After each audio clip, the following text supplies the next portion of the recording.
Welcome to Theater Talk. Long time no here. This is Bleu Do'zia, and we are finally reaching part 3 of our little miniature series about naming our new sanctuary for the arts after the Vivienne L. Jackson, the proprietor of Ruth's Tea Room. Join us today as we sit with Joanne Thompson for an intimate conversation about the play Ruth's Tea Room, in which she portrayed Miss V. We explore how this powerful work came to life from inspiration to stage. And this first session dives into the origins of the play, the creative journey behind it, and the stories that shaped its telling. You don't want to miss this one. Sometimes you gotta say like, don't speak for a minute, close your eyes, let it be, and say like, it ain't all about what you sing, it's the moments in between. Sometimes you gotta say like, don't speak for a minute, close your eyes, let it be, and say like. Hey everybody, it's Bleu Do'zia, and we're continuing on with this conversation about the Vivienne L. Jackson Sanctuary for the Arts that we just announced. And I, of course, immediately wanted to bring on someone who's not only very special to me personally, but also special to the Selah world, to the theater world in the Shenandoah Valley, and apparently the only other Black actress alongside me in the whole entire upper state of Virginia. Doing it for the Valley. So, and it's a recurring joke because the way that Joanne and I met was switching off roles, basically. She couldn't finish one role at a location, so I finished it for her, and then vice versa happened literally a year later. And we just had this running joke, like, are we the only two Black actresses in the Shenandoah Valley? So Joanna is here with me, and she played a very pivotal role, well, on stage and off.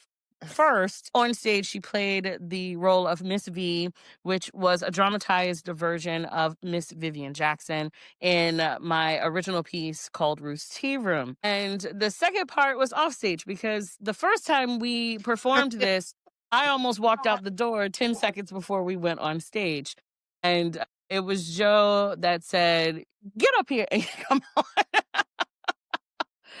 So we wanted to come and talk to you a little bit more about Ruth's Tea Room, the experience and the journey of the whole from the beginning to the end, and also the experience of honoring the legacy of Miss Vivienne herself. Now, as most folks know, if you're watching this on video, Joe looks very much like the real life of Miss Vivienne. And I think that was the scariest part for anyone that knew Miss Vivienne in real life when Joe first came out on stage was, holy crap, she's here. So what year was that? Was that 2023? 2022? Yeah. Yeah. Oh, I cool. think it was like when we were getting out of the gist of COVID. Okay. So in 2022, I was commissioned to write a piece by then Vice Mayor John Hill in Winchester. And he really, really strongly wanted a piece about strong Black women or strong Black woman. And I was like, well, why not go local? Because I had been sitting on this piece for a hot minute. And so I came to Joe with the idea.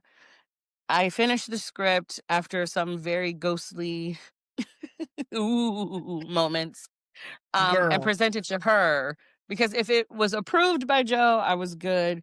And it was approved by Joe. So Joe's been on the train since 2022, all the way up until now in regards to Ruth's Tea Room. So Joe, I introduced you to Ruth's Tea Room because you never went, Yeah. right? No, never heard of it, never went. And it was a historical place in the entirety of the Shenandoah Valley. And so it's amazing how many people hadn't heard about it, but it's also amazing about how many people were part of it. So Yeah. can you share with us like your audience realm of Ruth's Tea Room, interacting with audience members that either had heard about it or had not heard about it? What was some of the highlight moments there? Oh my gosh, so many. Well, when we did the stage reading the first time, for me, the only audience member I cared, because we did 2 shows in one day. We were a little crazy, Yeah, and we it were was there all during day. we were there all day, and it was during, that first time that Blue tried to act like she wasn't going. She was like, "Nope, not doing it." I'm like, let's go up the stairs. No, we've come too Literally far. my words. Why am I I was like, doing this is this? stupid. Because Why are we doing this? we are a quarter of the way up the stairs. Let's go. The only audience member that counted for me initially, well, okay, we were unaware at first, but certainly by the time we were heading up the stairs to go do the first show, we became aware, were made aware that Miss Vivienne herself was in the audience. Let that soak in. So in that moment, and I was surprisingly calm. I think I've said this to you before. It was weird because portraying people who have lived, period, like real people, as an actor is because you want to do them justice. Right. But portraying Right. people that are still with us is a whole other realm. And then that to have that person be in the audience, that was, yeah, I should have been the one at that point. Nope, we're done. We're not doing this. Yep, you're right, Blue. We're not doing this. But no, it was weird. I was eerily That's what calm. I was hoping for, Joe. I know you were. But no, I don't know. I just felt so calm. It was as if, I mean, she was alive, but it was as if she was somehow sitting in the audience, but she was with me as well. Now, mind you, like Blue said, I had never heard of this place. And I've been coming here. My family has ties to this area. I've been coming here my whole life. I've lived here for 20 some odd years. And yet it never crossed my cross. I, it was a very, when I first, God, when I read it, it was just, it was amazing and weird and freaky and a little scary, and because there were so many things about this story that touched so much in me, like from the moment I read this story, like I just felt connected to her, and I still to this day cannot explain it, but I felt connected to every word that Blue wrote, and it was just so many spooky moments. So I really was hoping that we did justice to the story that you wrote for her. And I was hoping that I did some kind of justice to her, because as actors, like, I don't want to pretend that I am this person. We don't want to pretend, oh yes, we are this person.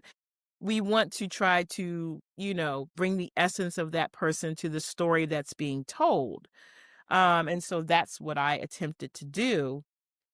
And for audience reactions for the first time, well, Miss V approved. She did. The She only thing she did not approve of I was gonna was what did she ask, Blue? the What did only thing Miss Vivienne said to me was, "Why is there a black tablecloth on that table?" And I said, "It's the only tablecloth they had available here at Brightbox." And she said, "Okay." And she just walked away and went back and talked to Joe. That's it. So it was wonderful. I heard the highlight of that evening of the first, because she was at our first performance. So the highlight of that first performance for me was getting to spend time with her and talking to her. Like, she was at that time literally the exact age of my grandmother. I just feel connections to her that I can't explain. To so much so, in between show 1 and show 2, I think I did this. I like texted my family like, "Hey, so there's this woman named Vivienne Jackson. Are we in any way, shape, or form related to her?" Like, it was just weird and uncanny. But aside from talking to her, like, so, like, the people Blue spent more time talking to other people. I spent most of my time after that first show talking to her. But between that first show and then the second show later that evening, I did get the people that I spoke to. First of all, like Blue said, they just kept looking at me like I was, I don't know, some, Like you were just a ghost. yeah, Like like she I was was still a alive ghost. at that point. Yeah, and she was still alive, and they were like, "Oh my God, I can't believe it." And so they would tell me story. I heard stories from this one man about how he was just in love with her, and his wife was standing right there, and he just gushed on about how in love with her he was, and this, and people would just recollect their experiences there and how that place made them feel, and just it was just this warmness and this, I can't explain it. It was they were so grateful for having this story to be able to take them back down memory lane and to put themselves in the moments that they were in when they were in Ruth's tea room. I was kind of jealous. I was like, God, I wish I could have gone there, but it was, No. yeah. And so yeah, so that was and that was just a staged reading. That was just me and Blue sitting on a stage. We did get up For and do 40 minutes. that's it. We got up and Yeah. did a little dance, which is probably my favorite part of the show. But aside from that, we were seated. Mhm. And then flash forward to, when did was it last year? No. Last fall? Fall before? Last fall.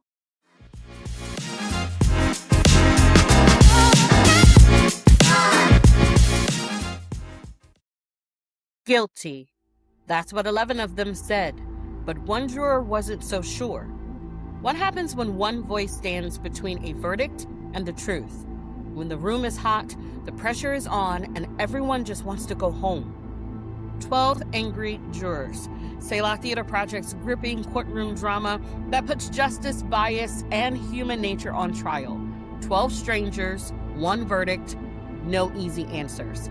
Catch it in the Marigold Space at Stone Branch Center for the Arts in Front Royal, Virginia on April 16th, 17th, and 19th.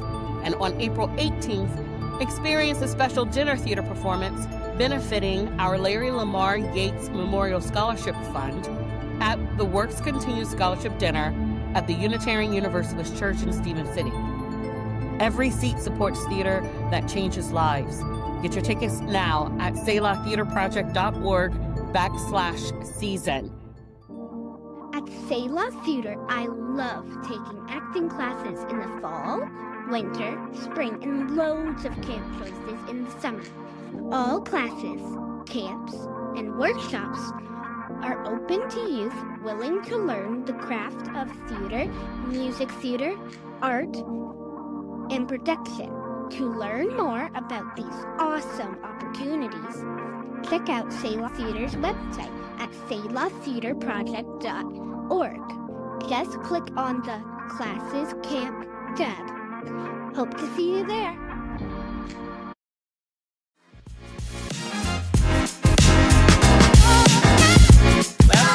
We put it up on its feet, and we brought in characters. Well, so when we did the stage reading, we had people popping up out of the audience to tell various parts of it. I'm not going to give it all away, because if you are one of the very unfortunate people who has yet to see this, shame on you, first of all.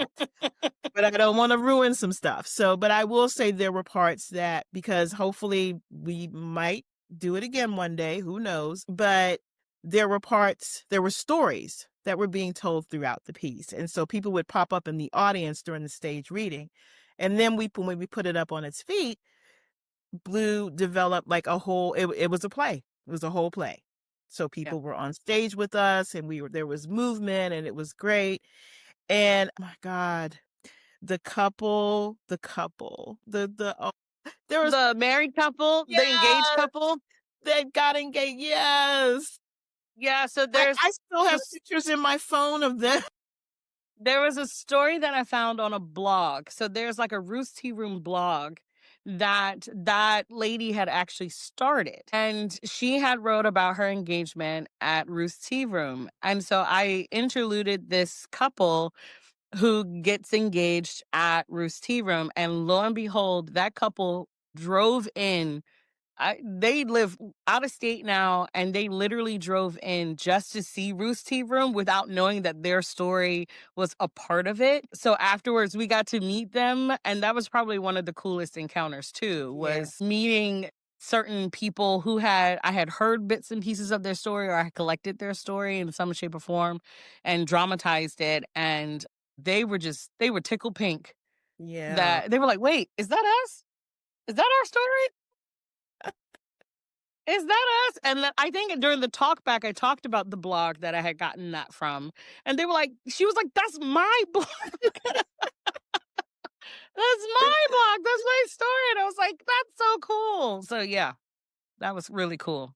What a Yeah. sweet couple. It was so honestly, aside from having the honor of playing this amazing woman, like I wish that I had known her longer. I Yeah. met her one night, and I think the thing that most audience members, both times, stage reading and when it was up on its feet, the overwhelming theme was, one, I kind of freaked them out, but two, they were amazed that I had not known her for years and years and years, because how much, like, mannerisms, facial expressions, just like everything, just down to the, yeah.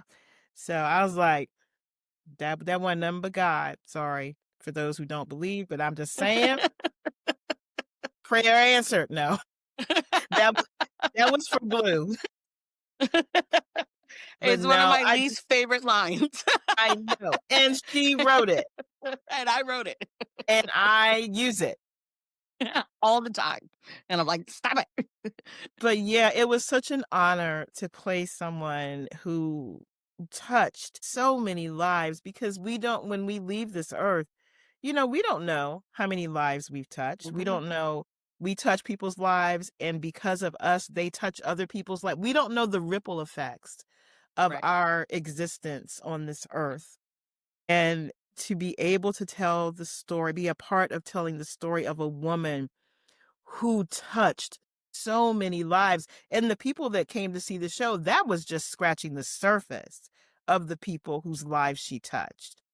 It really was. Yeah, it was such an honor. And I know I've probably thanked you before, but thank you for trusting me with the story, the beautiful story that you wrote. And thank you for trusting me to play her, because it is just something that touches my soul in a way that nothing else I have ever done theatrically will probably ever touch my soul.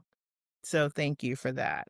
Thanks for being a part of it. You rode the long haul worse than anybody else when it came to my anxiety and everything regarding the show. Cause I first met Miss Vivienne in 2009. And it was when I was singing for a show. We did the John Brown trials at the Civil War Museum. And she was there, and she came up to me and told me what a beautiful voice I had. And I sat with her Yeah. and her bestie who drove her. I sat with them for over an hour after the show, Wow. and we talked, and she was telling me about Ruth's Tea Room. And so, of course, my mind, being the way that my mind works, was going, "Do, do, do, do, do, do, do, do, do, do." And so I started asking around about this Ruth's Tea Room. Where is it? And it had just been torn down for four years prior.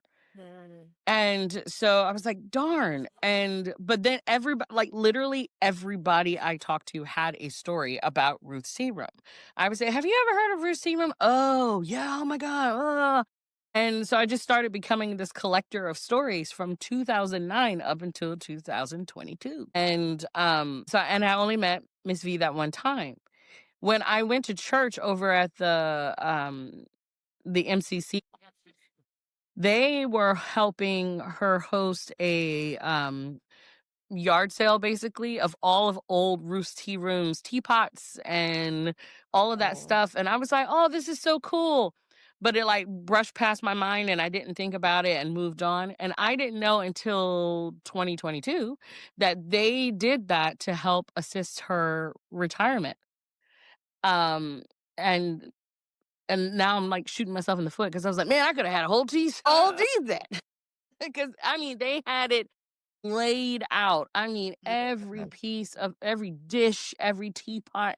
It was laid out. The whole fellowship hall was completely surrounded with Ruth's tea room memorabilia. And so to do this story, well, to know that she was in the audience at that point for the first time freaked me out completely. Because, like I said, I hadn't seen her since 2000. And so I wanted to make sure that I did the story justice because it's dramatized, of course, Yeah. but to get her overall essence of who she was as a person, who she was in the community, and to also integrate all of those stories that I had heard like over a decade long into this 140-minute stage reading that ended up being developed to, what is it? It runs about an hour and a half An hour now. and a half. Yeah. Yeah. And So far. even and so far, yeah. And I say so far because even at her funeral, Joanne and I went to her funeral service and we were bombarded with people. I think we ended up staying there for an extra hour. Yeah, we were probably the last people to leave. We were the last people to leave, and we were talking to people who just wanted to share their story. Yeah. Story after story after story after story. And just here recently, I went to her estate sale and it was story after story after story after story. I was there for 2.5 hours between looking through her belongings and listening to people. Because then I heard the playwright's over there. That's the playwright right there. And so people just kept coming to me and telling me stories and ended up walking out with a huge box of things, including her dog's ornaments. And so it's not, I don't think it's a story that will ever end. Yeah. As long as these folks continue to share.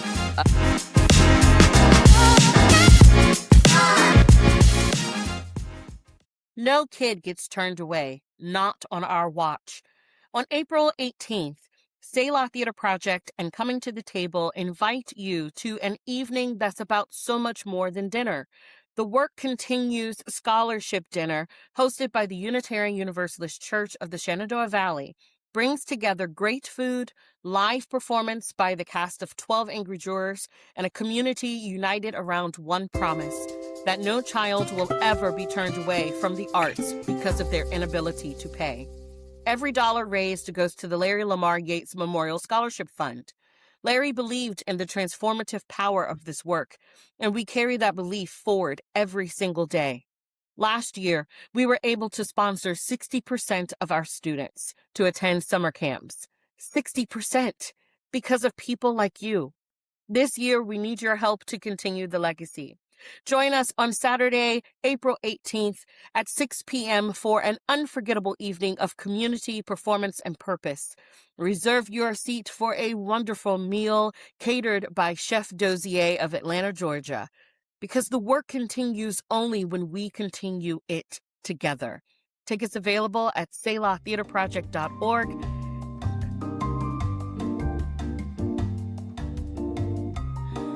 Your favorite live theatrical sitcom is back for episode 10, and this one's going to be a good one. Sip and Savor is 30 minutes of live, laugh-out-loud theater served fresh right alongside your evening tea. No stage, no curtain, just great storytelling, great characters, and a great steep all in one place. Selah Theater Project brings the drama, Espresso Bar and Cafe brings the drinks. Together, it's the most entertaining Saturday evening you'll have all month. Join us for Sip and Savor, episode 10, Saturday, April 25th at Espresso Bar and Cafe. Grab your seat, grab your cup, and get ready for the show. Because the best stories are always better with tea. Tickets and details at selahtheaterproject.org/Sip and Savor.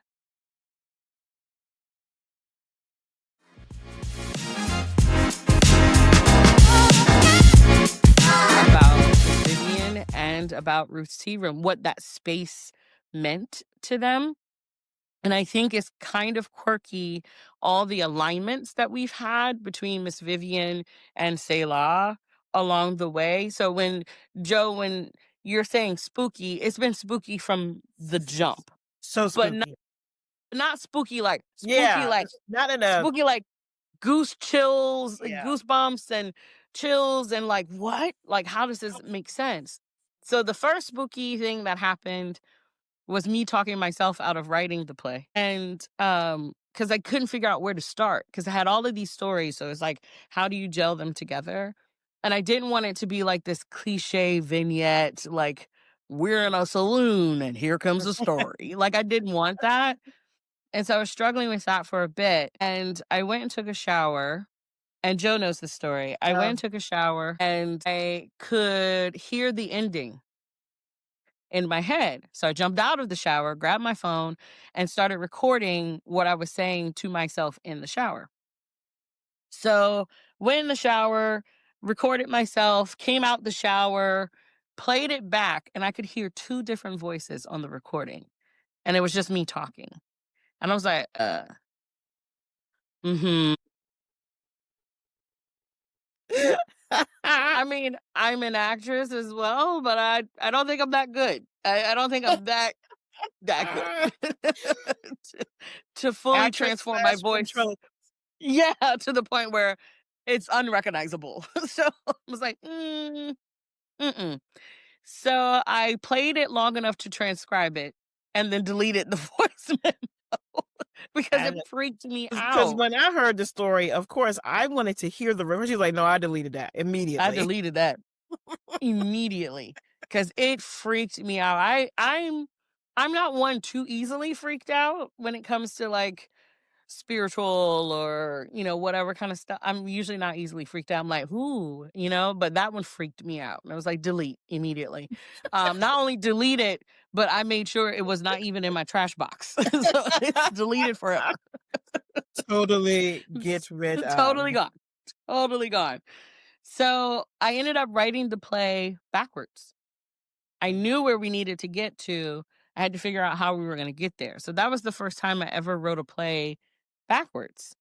And Joe was the first to read it. And before I even presented it to the vice mayor, and she read it. And there's a lot of parts in there about grief, about losing a mother, which I have not done. I have not gone through that. And Joe has. And so there were some elements in there where Joe would stop reading and just look in the camera because we were reading it virtually and go, "Did I tell you that?" And I was like, "Tell me what?" And she's like, "Did I ever tell you that that's how I felt about my mom?" And I'm like, "No." And then she'd go, "Huh." And then and it's very rare to catch Joe in tears or crying, like that. But there was one line in the show where it says, no matter how old you are, when your parents leave, you feel like an orphan. Mm-hmm. And she got choked up on that line. And I remember sitting online looking at you like, okay, hello? Yeah. You okay? Because that was Because I didn't know how to respond. Yeah. That's why it like this was so and I love when these things happen in life. This was so just meant to be, this whole journey. Because literally, well, and for those who do not know, I lost my father when I was very young. I was like 5. I lost my mother 10 years ago. And at that point, shortly after it happened, I was sitting in my room and I was like, so at 50 years of age, I'm an orphan. Interesting. And so when I read that, and I that's not something that I said, I don't, like she said, I don't. Yeah. So that was just weird. It was just weird. It was weird. Not only was she channeling like all of these things about Miss V and telling the stories of the shop. It's like she was channeling things in me that I had never discussed with her. So that was, that reading was hard. And to this, I mean, even, the 2-stage readings, and even when we did it later, there's just still parts of this that, choke me up, which is weird because I don't. She doesn't get choked up. I don't do that. Yeah, that was one that freaked me out. I was like, crap, I don't know how to respond. Like, what do I do? So I kind of just stared at her, and she got herself together, and then she kept on reading. But it was another moment where afterwards she was like, "I never told you that." I was like, "I didn't put it in there because you did tell me that." What? But after our first stage reading, I can't tell you how many people that have lost their parents, or specifically their mothers, Okay. came up, because even Vice Mayor John Hill, he came up to me afterwards, because there's also a part where my character is angry at her mother for passing away. And she's also angry because she didn't move with her. Yeah. She wanted her to move in with her, and her mom was like, no, and, wanted to stay in her community. So John Hill came to me after the show and he said, "Did I ever tell you about how angry I was with my mom? Because she didn't move here with me?" I said, No. Huh. Huh.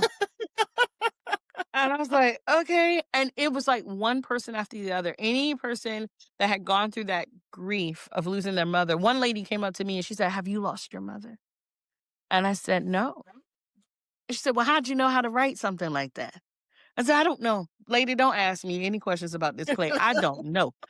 I don't have the answer for it. It's just how it played." Part of it too is like being an actor and being a writer.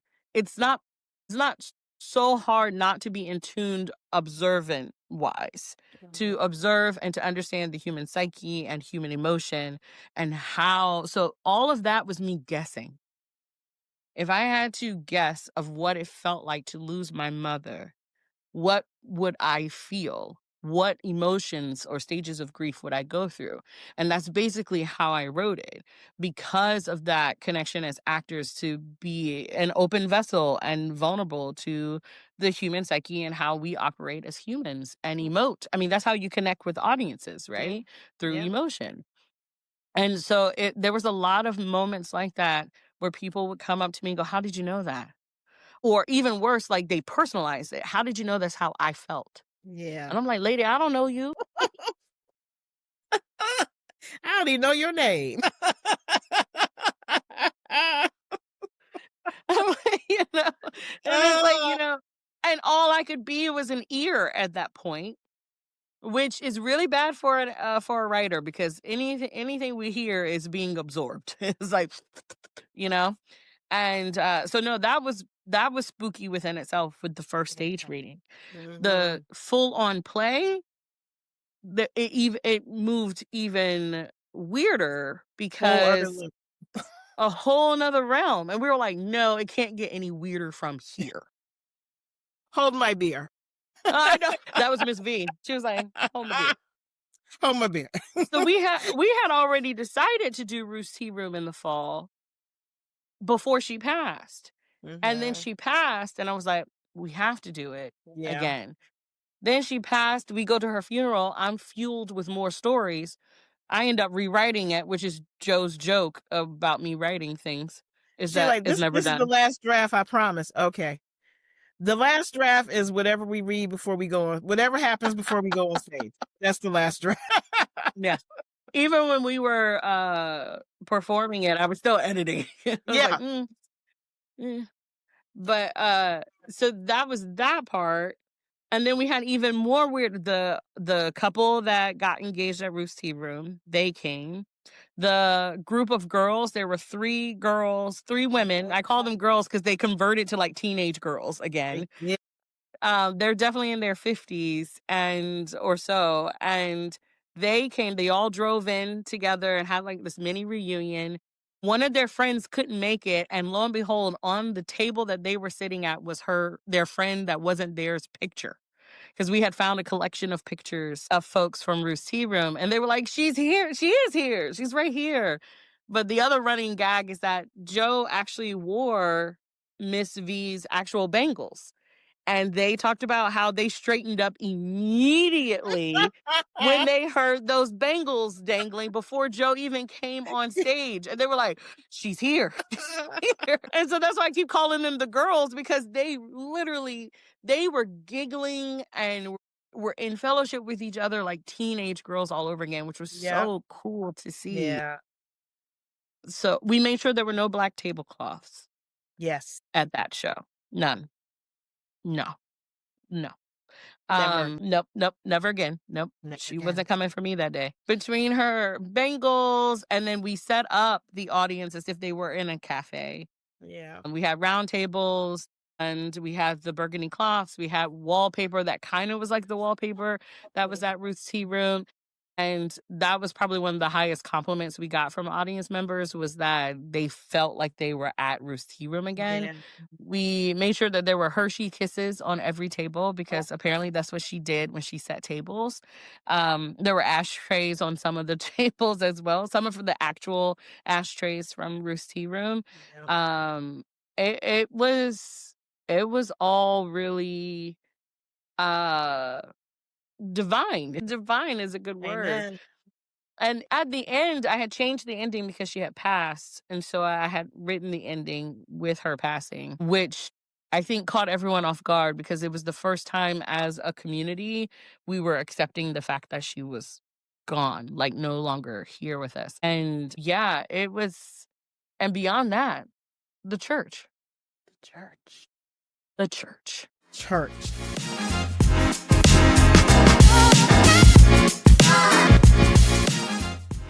The Vivienne L. Jackson Sanctuary for the Arts is more than a venue. It's a promise. A promise to artists who've never felt welcome. A promise to young people discovering their voice. A promise to our community that art belongs to everyone.